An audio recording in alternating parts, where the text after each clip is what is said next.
Welcome to the Athena Wellness Podcast, the show that invites you to take a seat around the community fire and listen to stories that inspire. I'm your host, Kathy Robinson, author, coach, and founder of Athena Wellness, a company that's dedicated to supporting you on your journey to live more wholeheartedly. Hello and welcome, friends. Thanks so much for joining me for this shortened Wellness Wednesday episode, a little midweek boost to help keep your warrior vibe high.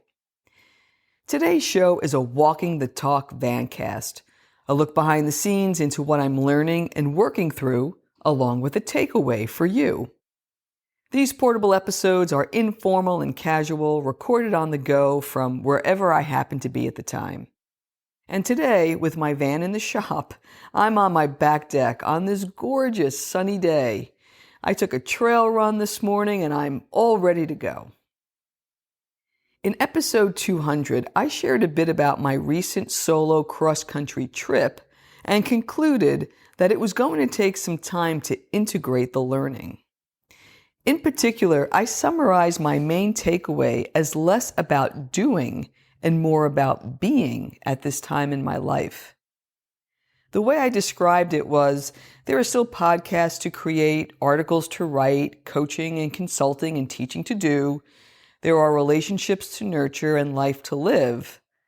The undoing part of all of this is expanding and tending the space needed to bring those things forward with more depth. I'm just starting to understand what that may mean for me and how it might be applicable for you, especially if you feel like you're coming into a new season of your life.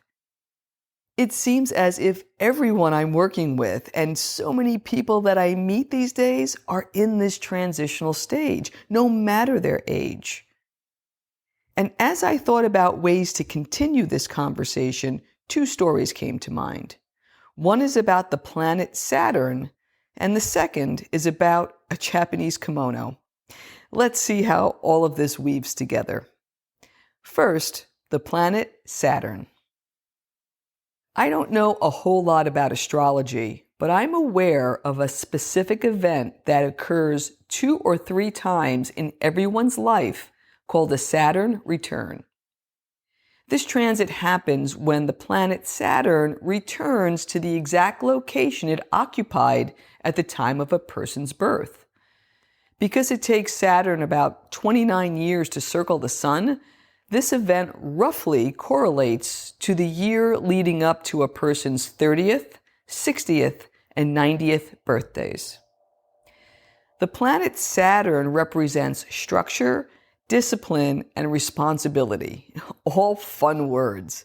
So the feeling of its direct effects can be a bit like going back to school to learn some life lessons and to face some major life changes. It's also a bit of trial by fire, where the challenging experience itself can lead to growth and transformation. Thinking back to my late 20s and early 30s, it was a time of upheaval. It was a time of accepting more personal and professional responsibility. I can remember feeling like I was leaving my younger self behind and making adult decisions. I guess I was beginning to define myself on my own terms, as we all do in that phase of our life. Looking forward, and from what I understand from friends who have experienced this in their late 50s the second time around, which is what I'm stepping into, this is more about reflection and reassessment of our choices and life path, almost like an opportunity to course correct for the latter part of our lives. It's about preparing to move from a very active life to one of eldership at some point in the future where we share the wisdom that we gained. So it's like a bridge to the third return in our late 80s when we gain an understanding of what we're leaving for future generations. So if you're in your late 20s, late 50s, or late 80s, and you're feeling some combination of being stuck, facing challenges, feeling tested or feeling pressure to make some life changes, just know that you're going through a natural phase and you can use it as a springboard to whatever's next. Saturn's taskmaster ways prompts us to ask ourselves, am I doing what I'm supposed to be doing? And now on to the Japanese kimono. In the mid-2000s, a friend and I would get together every Thursday night after our day jobs to write songs. When we had enough songs to make a homemade demo, I suggested we name our band Red Kimono because I had just read an article on its significance. Red Kimono, the band, never made it out of my basement, although we did have a lot of creative fun along the way.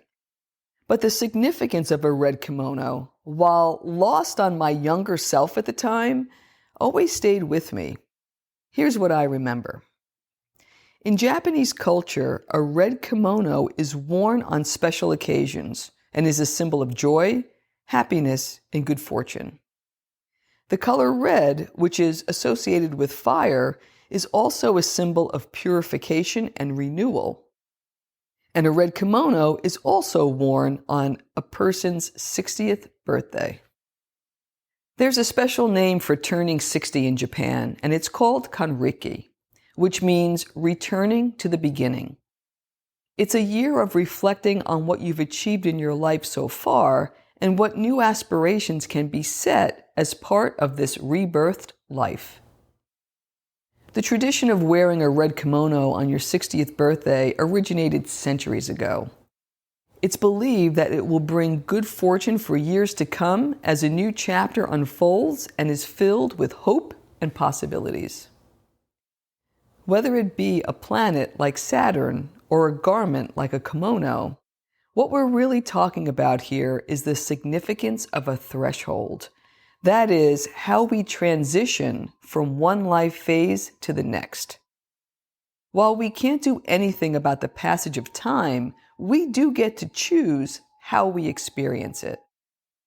The listeners of this podcast, I know, prefer a mindful experience. And so my takeaway for you is a series of questions that you can work with if you're at a threshold and you're looking to go deeper.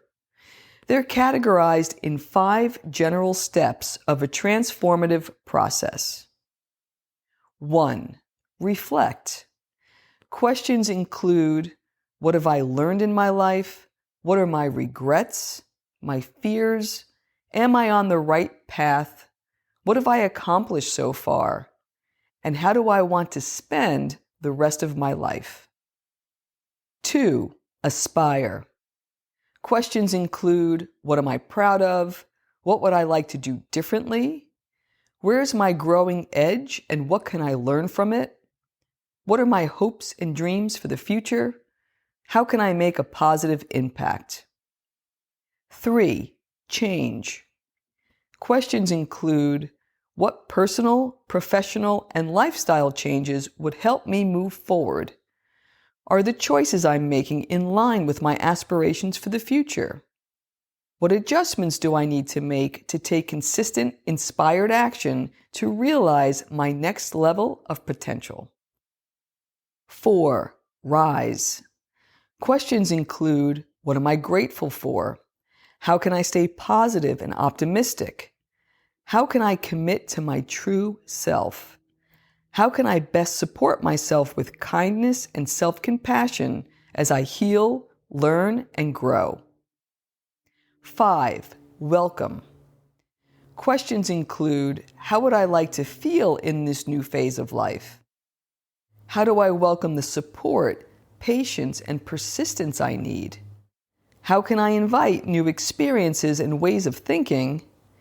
And who would I like in my community of friends and family as I move forward? These questions are meant to be explored over time, and I hope you'll give them a try. If you'd like a list of the steps and questions I just shared, you can download the podcast transcription using the link in the show notes. And you can always find the show notes and links at athenawellness.com/podcast. I'll leave you with an upbeat quote from William Bridges, who was a transformational author, speaker, and consultant. He has said, "It's when we're in transition that we're most completely alive." Thank you so much for joining me today. I know there are many ways you can spend your time. Thank you for choosing to spend it with me. Until our paths cross again, be kind to yourself and show your warrior spirit some love. If you know anyone who could benefit from today's episode, please pass it on. And many thanks for supporting the show by subscribing and leaving a review. It means a lot, and it helps others find their way to our circle. If you'd like to access the show notes, have a question you'd like addressed on a future episode, or would like a transcript of this episode, visit www.athenawellness.com/podcast. Until next time, be well.